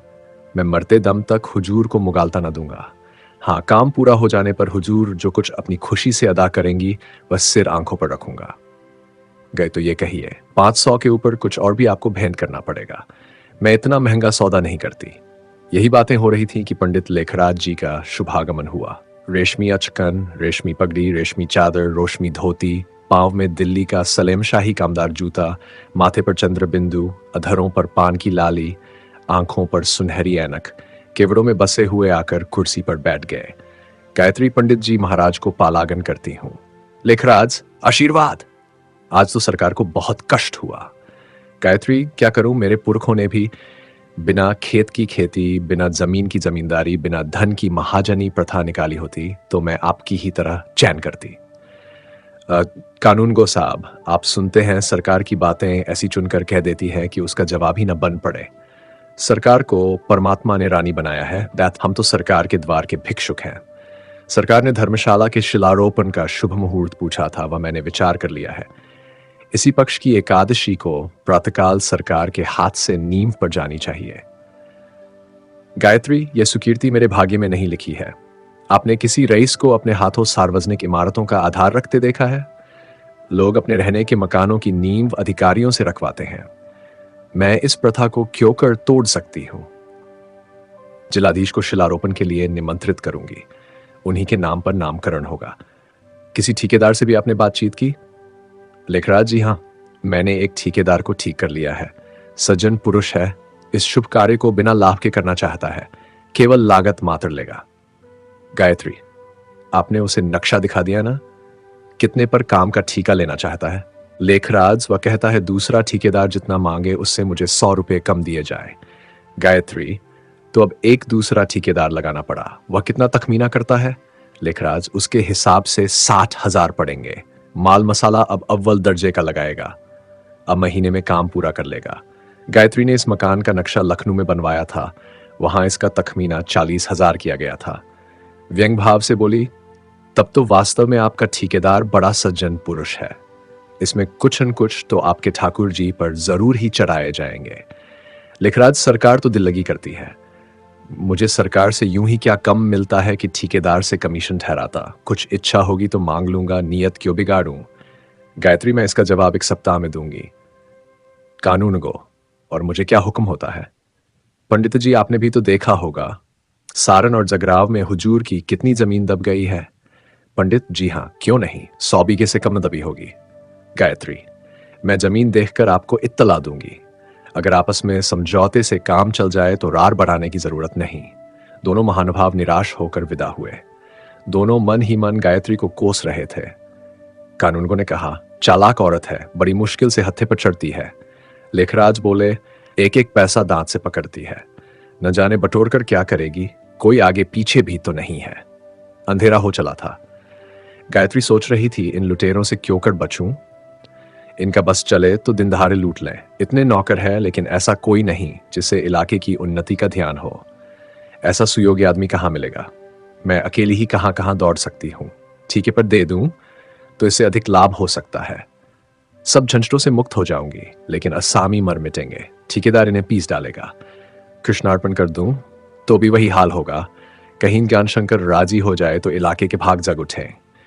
कितने अनुभवशील पुरुष हैं, कितने मर्मजंग, कितने सूक्ष्मदर्शी। वह आ जाए तो इन लुटेरों से मेरा गला छूट जाए, सारा इलाका चमन हो जाए। लेकिन मुसीबत तो ये है कि उनकी बातें सुनकर मेरी भक्ति और धार्मिक विश्वास डावाडोल हो जाते हैं। अगर उनके साथ मुझे 2-4 महीने और लखनऊ का अवसर मिलता तो मैं अब तक फैशनेबल लेडी बन गई होती। उनकी वाणी में विचित्र प्रभाव है। मैं तो उनके सामने बावली सी हो जाती हूँ। वह मेरा इतना अदब करते थे। उनके स्वभाव में थोड़ी सी उच्छृंखलता अवश्य है, लेकिन मैं भी तो परछाई की तरह उनके पीछे पीछे लगी रहती थी, छेड़छाड़ किया करती थी। न जाने उनके मन में मेरी ओर से क्या क्या भावनाएं उठी हों। पुरुषों में बड़ा अवगुण है कि हास्य और विनोद की कुवृत्तियों से अलग नहीं रख सकते। इसका पितर आनंद उठाना उन्होंना उन्हें आता ही नहीं। स्त्री जरा हंसकर बोली और उन्होंने समझा कि मुझ पर लट्टू होगी। उन्हें जरा सी उंगली पकड़ने को मिल जाए फिर तो पहुंचा पकड़ते देर नहीं लगती। अगर जान शंकर यहाँ आने पर तैयार हो गए तो उन्हें यहीं रखूंगी। यहीं से वह इलाके का प्रबंध करेंगे। जब कोई विशेष काम होगा तो शहर जाएंगे। वहां भी मैं उनसे दूर दूर रहूंगी, भूलकर भी घर में न बुलाऊंगी। नहीं, अब उन्हें उतनी दृष्टा का साहस ही न होगा। बेचारा कितना लज्जित था, मेरे सामने ताक न सकता था। स्टेशन पर मुझे विदा करने आया था, मगर दूर बैठा रहा, जबान तक न खोली। गायत्री इन्हीं विचारों में मगन थी कि एक चपरासी ने आज की डाक उसके सामने रख दी। डाकघर यहां से 3 कोस पर था। प्रतिदिन एक बेगार डाक लेने जाया करता था। गायत्री ने पूछा, वह आदमी कहाँ है? क्यों रे अपनी मजूरी पा गया? बेगार, हाँ सरकार, पा गया। गायत्री, कम तो नहीं है? बेगार, नहीं सरकार, खूब खाने को मिल गया। कल तुम जाओगे कि कोई दूसरा आदमी ठीक किया जाए? बेगार, सरकार मैं तो हाजिर ही हूं, दूसरा क्यों जाएगा? गायत्री चिट्ठियां खोलने लगी। अधिकांश चिट्ठियां सुगंधित तेल और अन्य औषधियों के विज्ञापनों की थीं। गायत्री ने उन्हें उठाकर रद्दी को टोकरी में डाल दिया। एक पत्र राय कमलाचंद का था। इसे उसने बड़ी उत्सुकता से खोला और पढ़ते ही उसकी आंखें आनंदपूर्ण गर्व से चमक उठीं। मुखमंडल नवपुष्प के समान खिल गया। उसने तुरंत वह पैकेट खोला जिसे वह अब तक किसी औषधालय का सूची पत्र समझ रही थी। पूर्व पृष्ठ खोलते ही उसे अपना चित्र दिखाई दिया। पहले लेख का शीर्षक था गायत्री देवी। लेखक का नाम था जॉन शंकर B.S. गायत्री अंग्रेजी कम जानती थी, लेकिन स्वाभाविक बुद्धिमत्ता से वह साधारण पुस्तकों का आशय समझ लेती थी। उसने बड़ी उत्सुकता से लेख को पढ़ना शुरू किया और यद्यपि 20 पृष्ठों से कम न थे, पर उसे आधी घंटे में ही सारा लेख समाप्त कर दिया और तब गौरवोन्मत्त नेत्रों से इधर उधर देखकर एक लंबी सांस ली। ऐसा आनंदोन्माद उसे अपने जीवन में शायद ही प्राप्त हुआ हो। उसका मान प्रेम कभी इतना उल्लसित न हुआ था।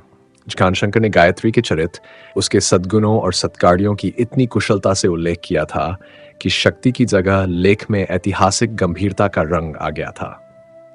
इसमें संदेह नहीं कि एक एक शब्द से श्रद्धा टपकती थी, किंतु वाचक को यह विवेकहीन प्रशंसा नहीं, ऐतिहासिक उदारता प्रतीत होती थी। इस शैली पर वाक्य नैपुण्य सोने में सुगंध हो गया था। गायत्री बार बार आईने में अपना स्वरूप देखती थी।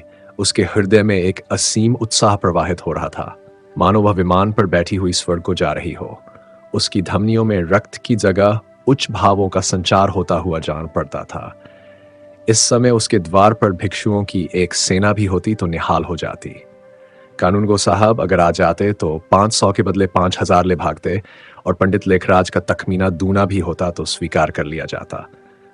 उसने कई दिन से यहां कारिंदे से बात न की थी। जाना उससे रूठी हुई थी। इस समय उसे अपराधियों की भांति खड़े देखा तो प्रसन्न मुख होकर बोली, कहिए मुंशी जी, आजकल तो कच्चे घड़े की खूब छंती होगी। मुंशी जी धीरे धीरे सामने आकर बोले, हुजूर जनेऊ की सौगंध, जब से सरकार ने मना कर दिया मैंने उसकी सूरत तक न देखी। ये कहते हुए उन्होंने अपने साहित्य प्रेम का परिचय देने के लिए पत्रिका उठा ली और पन्ने उलटने लगे। अकस्मात गायत्री का चित्र देखकर उछल पड़े। बोले, सरकार, यह तो आपकी तस्वीर है। कैसा बनाया है कि अब बोली, क्या कुछ सरकार का हाल भी लिखा है? गायत्री ने बेपरवाही से कहा, हाँ तस्वीर है तो हाल क्यों न होगा। करिंदा दौड़ा हुआ बाहर गया और खबर सुनाई। कई कारिंदे और चपरासी भोजन बना रहे थे, कोई भंग पीस रहा था, कोई गा रहा था। सबके सब आकार तस्वीर पर टूट पड़े। छीना झपटी होने लगी, पत्रिका के कई पन्ने फट गए। यूं गायत्री किसी को अपनी किताबें छूने नहीं देती थी, पर इस समय जरा भी न बोली। एक मुंह लगे चपरासी ने कहा, सरकार कुछ हम लोगों को भी सुना दें। गायत्री, ये मुझसे न होगा, सारा पोथा भरा हुआ है, कहाँ तक सुनाऊंगी। 2-4 दिन में इसका अनुवाद हिंदी पत्र में छप जाएगा, भी तब पढ़ लेना। लेकिन जब आदमियों ने एक स्वर होकर आग्रह करना शुरू किया तो गायत्री विवश हो गई। इधर उधर से कुछ अनुवाद करके सुनाया। यदि उसे अंग्रेजी की अच्छी योग्यता होती तो कदाचित वह अक्षरशः सुनाती। एक कारिंदे ने कहा, पत्रवालों के न जाने ये सब हाल कैसे मिल जाते हैं। दूसरे कारिंदे ने कहा, उनके गोइंदे सब जगह बिचरते रहते हैं, कहीं कोई बात हो चट उनके पास पहुंच जाती है। गायत्री को इन वार्ताओं में असीम आनंद आ रहा था। प्रातःकाल उसने जॉन शंकर को एक विनयपूर्ण पत्र लिखा। इस लेख की चर्चा न करके केवल अपनी विडंबनाओं का वृत्तांत लिखा और साग्रह निवेदन किया कि आप आकर मेरे इलाके का प्रबंध अपने हाथ में लें, इस डूबती हुई नौका को पार लगाएं। उसका मनोमालिन्य मिट गया था। खुशामद अभिमान का सिर नीचा कर देती है। गायत्री अभिमान की पुतली थी। जॉन शंकर ने अपने श्रद्धावास से उसे वशीभूत कर लिया। जॉन शंकर को गायत्री का पक्का पत्र मिला तो फूलेन समाये। हृदय में भांति की मनोहर सुख कल्पनाएं तरंगे मारने लगीं। सौभाग्य देवी जीवन संकल्प की भेंट लिए उनका स्वागत करने को तैयार खड़ी थी। उनका मधुर स्वप्न इतनी जल्दी फलीभूत होगा, उसकी उन्हें आशान थी। विधाता ने एक बड़ी रियासत के स्वामी बनने का अवसर प्रदान कर दिया था। यदि अब भी वह इससे लाभ न उठा सके तो उसका दुर्भाग्य। किंतु गोरखपुर जाने के पहले लखनपुर की ओर से निश्चिंत हो जाना चाहते थे। जब से प्रेम शंकर ने उनसे अपने हिस्से का नफा मांगा था, उनके मन नाना प्रकार की शंकाएं उठ रही थीं। लाला प्रभाशंकर का वहां आना जाना और भी खटकता था। उन्हें संदेह होता था कि बुड्ढा घाघावश्य को इन कोई दांव खेल रहा है। यह पितृवत प्रेम अकारण नहीं। प्रेम शंकर चतुर हों, लेकिन इस चाणक्य के सामने अभी लौंडे हैं। इनकी कुटिल कामना यही होगी कि उन्हें फोड़कर लखनपुर के 8 आने अपने लड़कों के नाम हिब्बा करा लें या किसी दूसरे महाजन के यहाँ व्यय करा के बीच में 10-5 हजार की रकम उड़ा लें। जरूर यही बात है, नहीं तो जब अपनी ही रोटियों के लाले पड़े हैं तो यह पकवान बन बन कर न जाते। अब तो श्रद्धा ही मेरी हारी हुई बाजी का फर्जी है। अब उसे यह पढ़ाऊं कि तुम अपने गुजारे के लिए आधा लखनपुर अपने नाम करा लो। उनकी कौन चलाए, अकेले हैं ही। न जाने कब कहां चल दें तो तुम कहीं की न रहो। यह चाल सीधी पड़ जाए तो अब भी लखनपुर अपना हो सकता है। श्रद्धा को तीर्थ यात्रा करने के लिए भेज दूंगा। एक न एक दिन मर ही जाएगी। जीती भी रही तो हरिद्वार में बैठी गंगा स्नान करती रहेगी। लखनपुर की ओर से मुझे कोई चिंता न रहेगी। यूं निश्चय करके ज्ञान शंकर अंदर गए। दैवयोग से श्रद्धा उनकी इच्छानुसार अपने कमरे में अकेली बैठी हुई मिल गई। माया को कई दिन से ज्वर आ रहा था। विद्या अपने कमरे में बैठी हुई उसे पंखा झल रही थी। ज्ञान शंकर चारपाई पर बैठकर श्रद्धा से बोले, चाचा साहब की धूर्तता। वह तो मैं पहले ही ताड़ गया था कि यह महाशय कोई न कोई स्वांग रच रहे हैं। सुना लखनपुर के व्यय करने की बातचीत हो रही है। श्रद्धा, तुमसे किसने कहा? चाचा साहब को मैं इतना नीच नहीं समझती। मुझे पूरा विश्वास है कि वह केवल प्रेमवश वहां आते जाते हैं। यह तुम्हारा भ्रम है। ये लोग ऐसे निस्वार्थ प्रेम करने वाले जीव नहीं हैं। जिसने जीवन पर्यंत दूसरों को ही मूडा हो, वह अब अपना गवाकर भला क्या प्रेम करेगा? मतलब कुछ और ही है। भैया का माल है, चाहे बेचें या रखें, चाहे चचा साहब को दे दें या लुटा दें, इसका उन्हें पूरा अधिकार है। मैं बीच में कूदने वाला कौन होता हूं? इतना अवश्य है कि तुम फिर कहीं की न होगी। श्रद्धा, अगर तुम्हारा ही कहना ठीक हो तो इसमें क्या बस है? बस क्यों नहीं है? आखिर तुम्हारे गुजारे का भार तो उन्हीं पर है। तुम 8 आने लखनपुर अपने नाम लिखा सकती हो। भैया को कोई आपत्ति नहीं हो सकती। तुम्हें संकोच हो तो मैं स्वयं जाकर उसने मामला तय कर सकता हूं।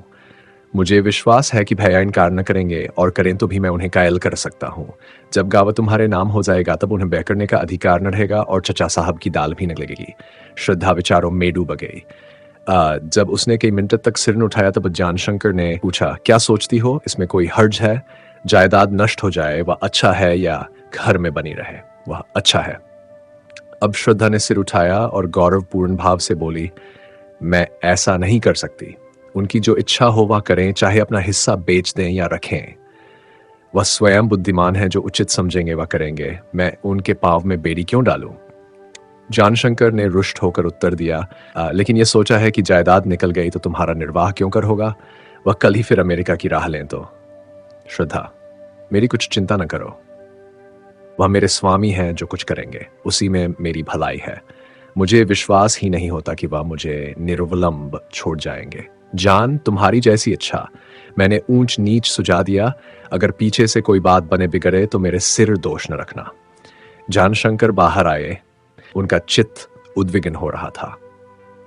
श्रद्धा के संतोष और पतिभक्ति ने उन्हें एक नई उलझन में डाल दिया। यह तो उन्हें मालूम था कि श्रद्धा मेरे प्रस्ताव को सुगमता से स्वीकार न करेगी, लेकिन उसमें इतना दृढ़ त्याग भाव है इसका उन्हें पता न था। अपने मानव प्रकृति ज्ञान पर उन्हें घमंड था। श्रद्धा के त्याग भाव ने उसे चूर कर दिया। ओह, स्त्रियां कितनी अविवेकिनी होती हैं। मैंने महीनों इसे तोते का भांति पढ़ाया, उसका यह फल। वह अपने कमरे में देर तक बैठे सोचते रहे कि क्यों कर ये गुत्थी सुलझे। वह आज ही इस दुविधा का अंत करना चाहते थे। यदि वह श्रद्धा का भार मुझ पर छोड़ना चाहते हैं तो उन्हें लखनपुर उसके नाम लिखना पड़ेगा। मैं उन्हें मजबूर करूंगा। खूब खुली खुली बातें होंगी। इसी असमंजस में वह घर से निकले और हाजीपुर की ओर चले। रास्ते भर वह इसी चिंता में पड़े रहे। यह संकोच भी होता था कि इतने दिनों के बाद मिलने भी चला तो स्वार्थ वश होकर। जब से प्रेम शंकर हाजीपुर रहने लगे थे, जानबाबू ने एक बार भी वहां जाने का कष्ट न उठाया था। कभी कभी अपने घर पर ही उनसे मुलाकात हो जाती थी, मगर इधर 3-4 महीनों से दोनों भाइयों से भेंट ही न हुई थी। जानशंकर हाजीपुर पहुंचे तो शाम हो गई थी। पूस का महीना था। खेतों में चारों ओर हरियाली छाई हुई थी। सरसों, मटर, कुसुम, अलसी के नीले पीले फूल अपनी छटा दिखा रहे थे।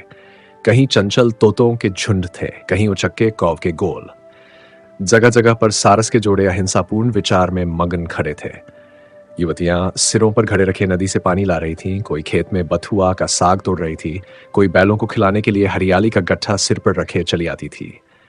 सरल शांति में जीवन का पवित्र दृश्य था। शहर की चिल पोंग दौड़ धूम के सामने यह शांति अतीव सुखद प्रतीत होती थी। जानशंकर एक आदमी के साथ प्रेम शंकर के झोंपड़े में आए तो वहां सुरम्य शोभा देखकर चकित हो गए। नदी के किनारे एक ऊंचे और विस्तृत टीले पर लताओं और बेलों से सजा हुआ ऐसा जान पड़ता था, मानो किसी उच्चात्मा का संतोषपूर्ण हृदय है। झोंपड़े के सामने जहां तक निगाह जाती थी, प्रकृति की पुष्पित और पल्लवित छटा दिखाई देती थी। प्रेम शंकर झोंपड़े के सामने खड़े बैलों को चारा डाल रहे थे। जानशंकर को देखते ही बड़े प्रेम से गले मिले और घर का कुशल समाचार पूछने के बाद बोले, तुम तो जैसे भूल ही गए, इधर आने की कसम खा ली। जानशंकर ने लज्जित होकर कहा, यहां आने का विचार तो कई दिन से था, पर अवकाश ही नहीं मिलता था। इसे अपने दुर्भाग्य के सिवा और क्या कहूं, आप मुझसे इतने समीप हैं, फिर भी हमारे बीच में 100 कोस का अंतर है। यह मेरी नैतिक दुर्बलता और बिरादरी का लिहाज है। मुझे बिरादरी के हाथों जितने कष्ट झेलने पड़े वह मैं ही जानता हूं। यह स्थान तो बड़ा रमणीक है। यह खेत किसके हैं? प्रेमशंकर इसी गांव के असामियों के हैं। तुम्हें तो मालूम होगा, सावन में यहां बाढ़ आ गई थी, सारा गांव डूब गया था, कितने ही बैल बह गए, यहां तक कि झोंपड़ों का भी पता न चला। तब से लोगों को सहकारिता की जरूरत मालूम होने लगी है। सब असामियों ने मिलकर बांध बना लिया है और यह 60 बीघे का चक निकल आया। इसके चारों ओर ऊंची मेड़े खींच दी हैं। जिसके जितने बीजे खेत है, उसी परते से बीज और मजदूरी ली जाएगी। उपज भी उसी परते से बांट दी जाएगी। मुझे लोगों ने प्रबंधकर्ता बना रखा है। इस ढंग से काम करने से बड़ी किफायत होती है। जो काम 10 मजदूर करते थे, वही काम 6-7 मजदूरों से पूरा हो जाता है। जुताई और सिंचाई भी उत्तम रीति से हो सकती है। तुमने गायत्री देवी का वृत्तांत खूब लिखा है, मैं पढ़कर मुग्ध हो गया। जानशंकर, उन्होंने मुझे अपनी रियासत का प्रबंध करने को बुलाया है। मेरे लिए यह बड़ा अच्छा अवसर है, लेकिन जाऊं कैसे? माया और उनकी मां को तो साथ ले जा सकता हूं, किंतु भाभी किसी तरह जाने पर राजी नहीं हो सकती। शिकायत नहीं करता, लेकिन चाची से आजकल उनका बड़ा मिलजोल है। चाची और उनकी बहू दोनों ही उनके कान भरती है। उनका सरल स्वभाव है, दूसरों की बातों में आ जाती है। आजकल दोनों महिलाएं उन्हें दम दे रही हैं कि लखनपुर का आधा हिस्सा अपने नाम करा लो। कौन जाने, तुम्हारे पति फिर विदेश की राह ले तो तुम कहीं की न रहो। चचा साहब भी उसी गोष्ठी में है। आज ही कल में वह लोग यह प्रस्ताव आपके सामने सामने लाएंगे। इसलिए आपसे मेरी विनीत प्रार्थना है कि इस विषय में आप जो करना चाहते हो उससे मुझे सूचित कर दें। आपके ही फैसले पर मेरे जीवन की सारी आशाएं निर्भर हैं। यदि आपने हिस्से को व्यय करने का निश्चय कर लिया हो तो मैं अपने लिए कोई और राह निकालूं। प्रेमशंकर, चचा साहब के विषय में तुम्हें जो संदेह है वह सर्वथा निर्मूल है। उन्होंने आज तक कभी मुझसे तुम्हारी शिकायत नहीं की। उनके हृदय में संतोष है, और चाहे उनकी अवस्था अच्छी न हो, पर वह उससे असंतुष्ट नहीं जान पड़ते। लखनपुर के संबंध में मेरा इरादा, मैं यह सुनना ही नहीं चाहता कि मैं उस गांव का आजमीदार हूं। तुम मेरी ओर से निश्चिंत रहो। यही समझ लो कि मैं हूं ही नहीं। मैं अपने श्रम की रोटी खाना चाहता हूं। अगर सरकारी पत्रों में मेरा नाम दर्ज ही हो गया हो तो मैं इस्तीफा देने को तैयार हूं। तुम्हारी भाभी के जीवन निर्वाह का भार तुम्हारे ऊपर रहेगा। मुझसे भी जो कुछ बन पड़ेगा तुम्हारी सहायता करता रहूंगा। जानशंकर भाई की बातें सुनकर विस्मित हो गए। यद्यपि इन विचारों में मौलिकता न थी, उन्होंने साम्यवाद के ग्रंथों में इसका विवरण देखा था, लेकिन उनकी समझ में यह केवल मानव समाज का आदर्श मात्र था। इस आदर्श को व्यावहारिक रूप में देखकर उन्हें आश्चर्य हुआ। वह अगर इस विषय पर तर्क करना चाहते तो अपनी सबल युक्तियों से प्रेमशंकर को निरुत्तर कर देते, लेकिन यह समय इन विचारों के समर्थन करने का था, न कि अपनी वाक्पटुता दिखाने का। बोले, भाई साहब, यह समाज संगठन का महान आदर्श है और मुझे गर्व है कि आप केवल विचार से नहीं व्यवहार से भी उसके भक्त हैं। अमेरिका की स्वतंत्र भूमि में इन भावों का जागृत होना स्वाभाविक है। यहाँ तो घर से बाहर निकलने की नौबत ही नहीं आई। आत्मबल और बुद्धि सामर्थ्य से भी वंचित हूं। मेरे संकल्प इतने पवित्र और उत्कृष्ट क्यों कर हो सकते हैं? मेरी संकीर्ण दृष्टि में तो यही जमींदारी, जिसे आप मुस्कुराकर बीज की दलाली समझते हैं, जीवन का सर्वश्रेष्ठ रूप है। हाँ, संभव है आगे चलकर आपके सत्संग से मुझ में भी सद्विचार उत्पन्न हो जाए। प्रेम, तुम अपने ही मन में विचार करो। यह कहाँ का न्याय है कि मेहनत तो कोई करे, उसकी रक्षा का भार किसी दूसरे पर हो और रुपये उगाहे हम। जान, बात तो यथार्थ है, लेकिन परंपरा से यह परिपाटी ऐसी चली आती है। इसमें किसी प्रकार का संशोधन करने का ध्यान ही नहीं होता। प्रेम, तो तुम्हारा गोरखपुर जाने का कब तक इरादा है?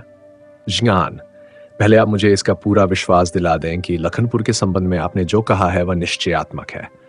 प्रेम, उसे तुम अटल समझो।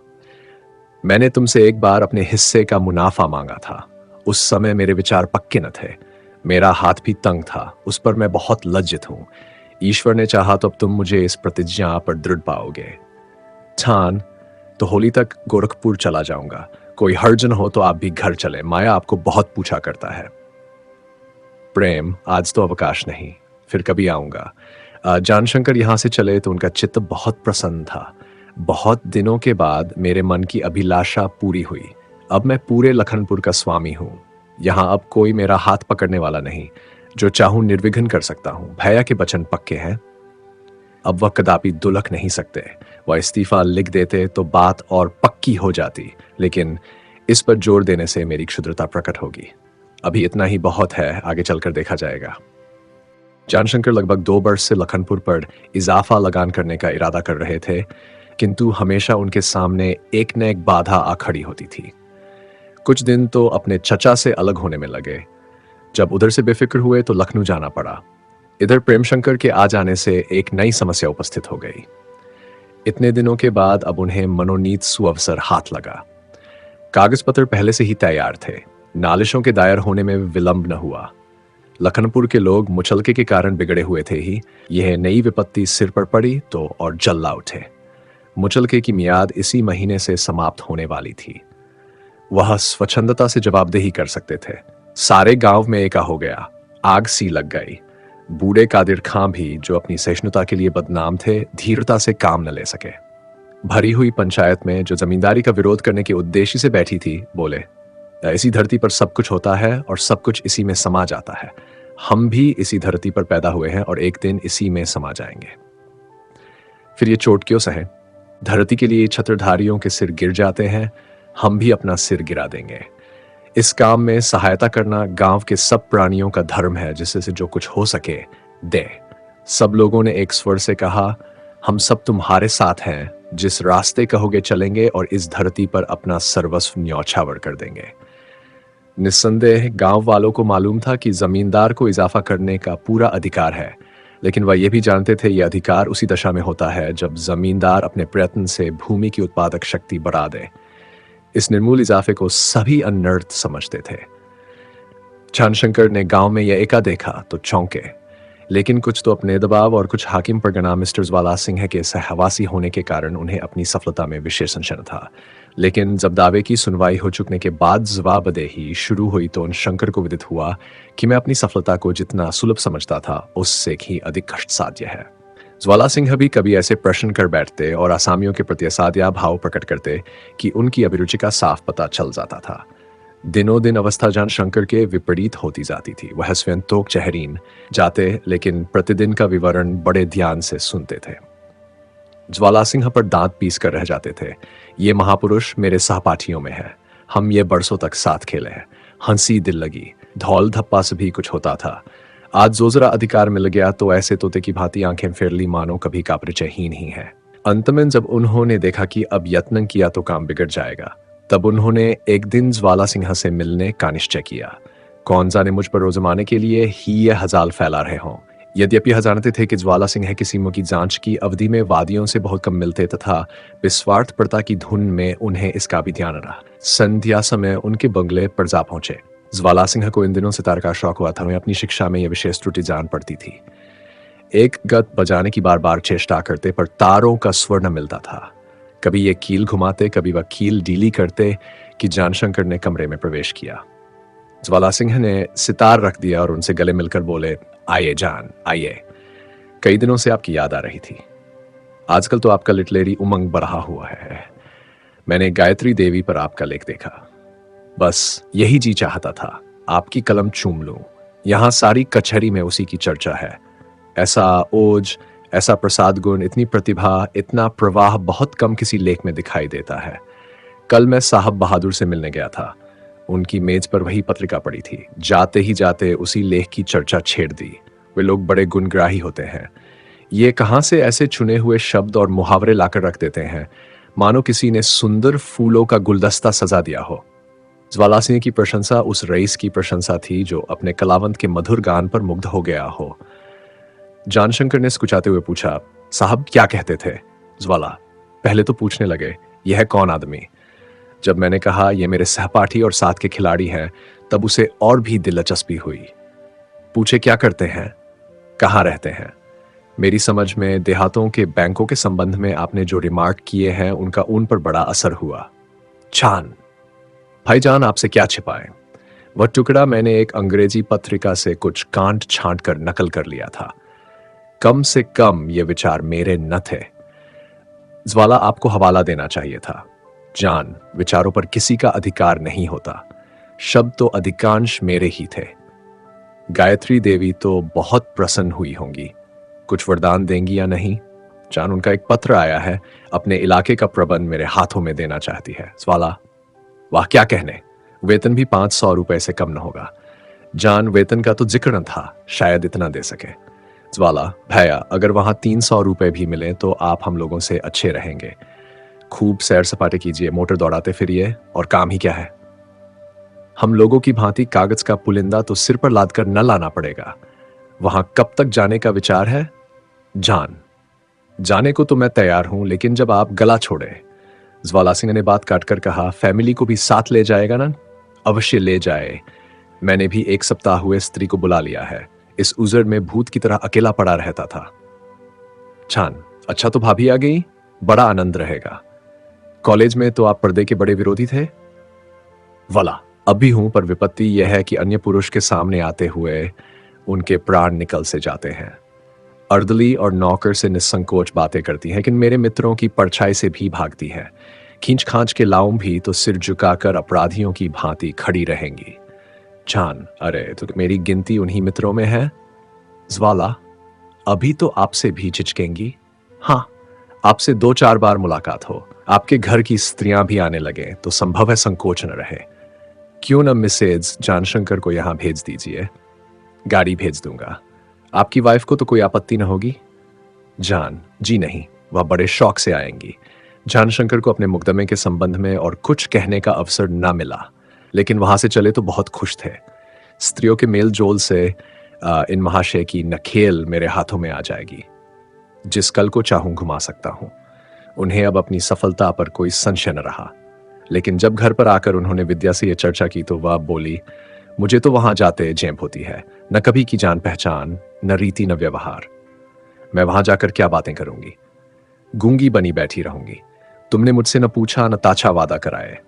जान, मिसेज वाला सिंह अब बड़ी मिलनसार है, तुम्हें बड़ा आनंद आएगा।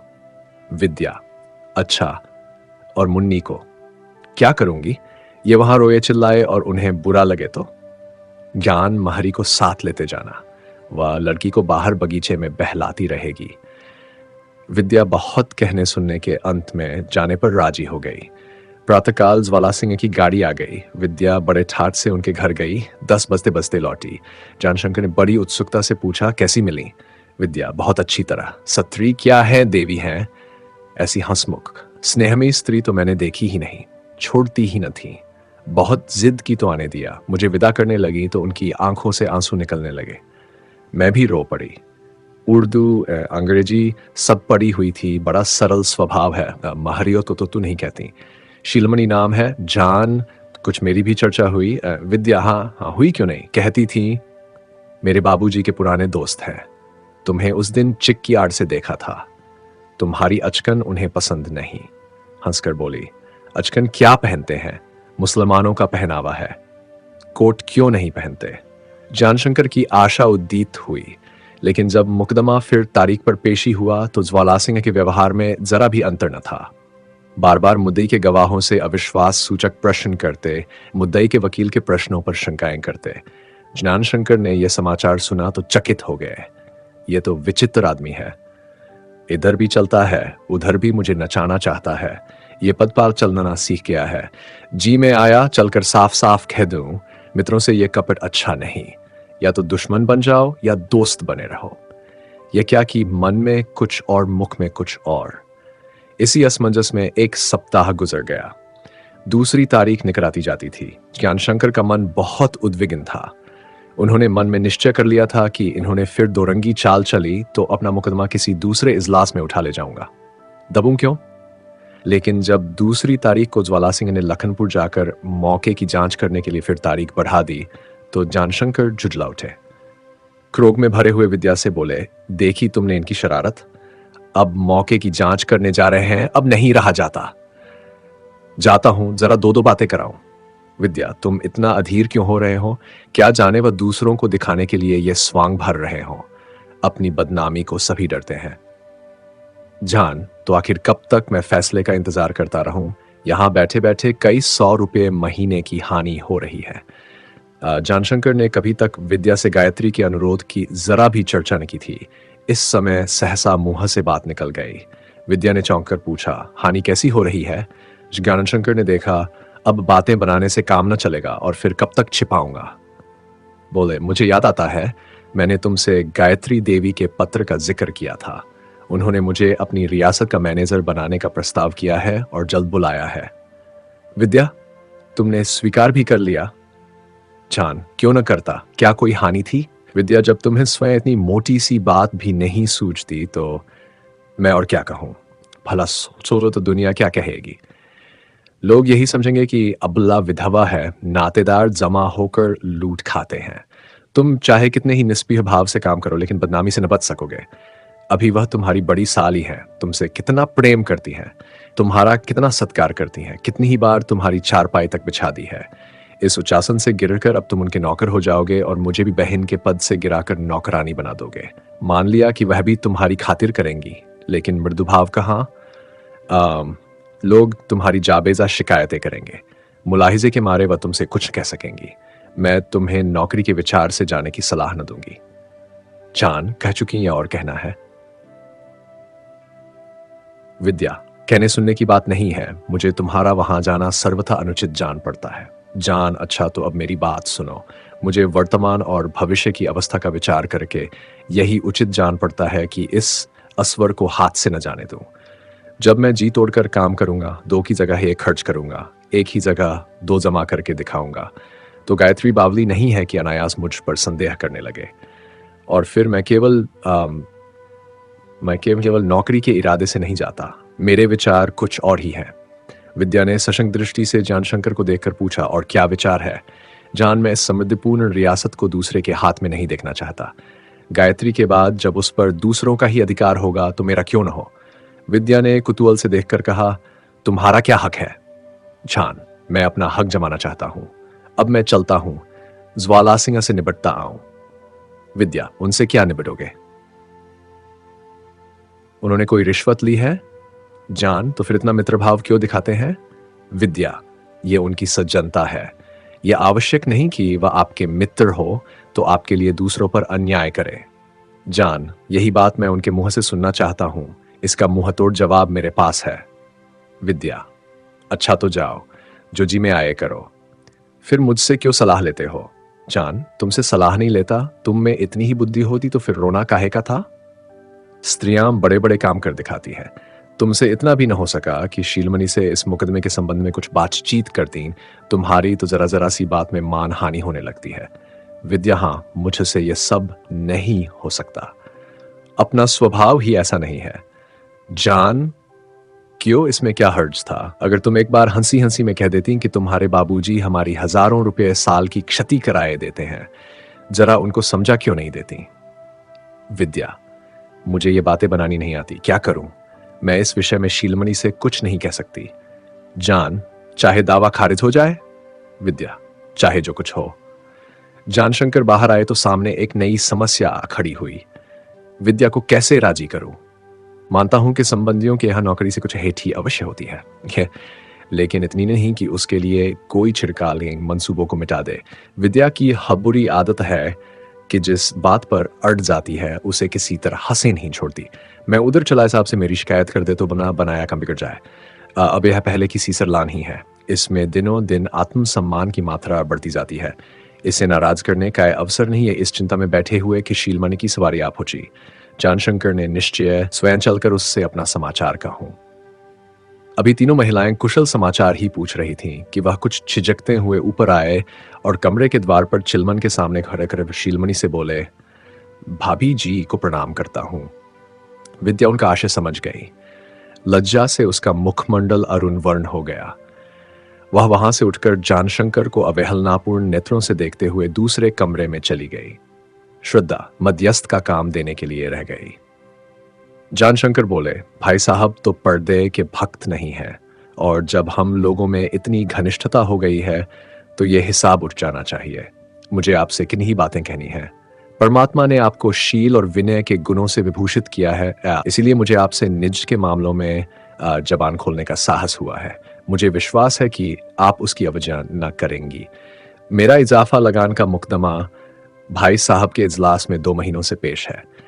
उनका इतना अदब करता हूं कि इस विषय में उनसे कुछ कहते हुए संकोच होता है। यद्यपि मुझे वह भाई समझते हैं, लेकिन किसी कारण से उन्हें भ्रम होता हुआ जान पड़ता है कि मेरा दावा झूठा है और मुझे भय है कि कहीं वो खारिज न कर दें। इसमें संदेह नहीं कि दावे को खारिज करने का उन्हें बहुत दुख होगा, लेकिन शायद उन्हें अब तक मेरी वास्तविक दशा का ज्ञान नहीं है। वह ये नहीं जानते कि इससे मेरा कितना अपमान और कितना अनिष्ट होगा। आजकल की जमींदारी एक बला है। जीवन की सामग्रियां दिनों दिन महंगी होती जाती हैं और मेरी आमदनी आज भी वही है जो 30 वर्ष पहले थी। ऐसी अवस्था में मेरे उद्धार का इसके सिवा और क्या उपाय है कि असामियों पर इजाफा लगान करूं। अन्न मोतियों के मोल बिक रहा है। कृषकों की आमदनी दुगनी बल्कि तिगुनी हो गई है। यदि मैं उनकी बढ़ी हुई आमदनी में से एक हिस्सा मांगता हूं तो क्या अन्याय करता हूं? अगर मेरी जीत हुई तो सहज में ही मेरी आमदनी 1000 बढ़ जाएगी। हार हुई तो असामियों की निगाह में गिर जाऊंगा। वह शेर हो जाएंगे और बात बात पर मुझसे उलझेंगे। तब मेरे लिए इसके सिवा और मार्ग न रहेगा कि जमींदारी से इस्तीफा दे दूं और मित्रों के सिर जा पड़ूं। मुस्कुराकर आप ही के द्वार पर अड्डा जमाऊंगा, और यदि आप मार मार कर हटाएं तो हटने का नाम न लूंगा। शीलमणि ने यह विवरण ध्यानपूर्वक सुना और श्रद्धा से बोली, आप बाबूजी से कह दें, मुझे यह सुनकर बड़ा खेद हुआ। आपने पहले इसका जिक्र क्यों नहीं किया? विद्या ने भी इसकी चर्चा नहीं की, नहीं तो अब तक आपकी डिग्री हो गई होती। किंतु आप निश्चिंत रहें, मैं आपको विश्वास दिलाती हूं कि अपनी ओर से आपकी सिफारिश करने में कोई बात उठाना रखूंगी। जान, मुझे आपसे ऐसी ही आशा थी। 2-4 दिन में भाई साहब मौका देखने जाएंगे, इसलिए उनसे जल्द ही इसकी चर्चा कर दें। शील, मैं आज जाते ही कहूंगी, आप इत्मीनान रखें। तो दोस्तों, आपने सुना प्रेमाश्रम के भाग 16 से 20, जहां समाज, धर्म, कर्तव्य और प्रेम आपस में टकराते नजर आते हैं। अगले भागों में यह संघर्ष और भी गहराएगा, तो जुड़े रहिए साहित्य सागर के साथ। अगर ये प्रस्तुति आपको पसंद आई हो तो वीडियो को लाइक करें, शेयर करें और चैनल को सब्सक्राइब जरूर करें। आपका साथ ही हमारी सबसे बड़ी ताकत है। धन्यवाद।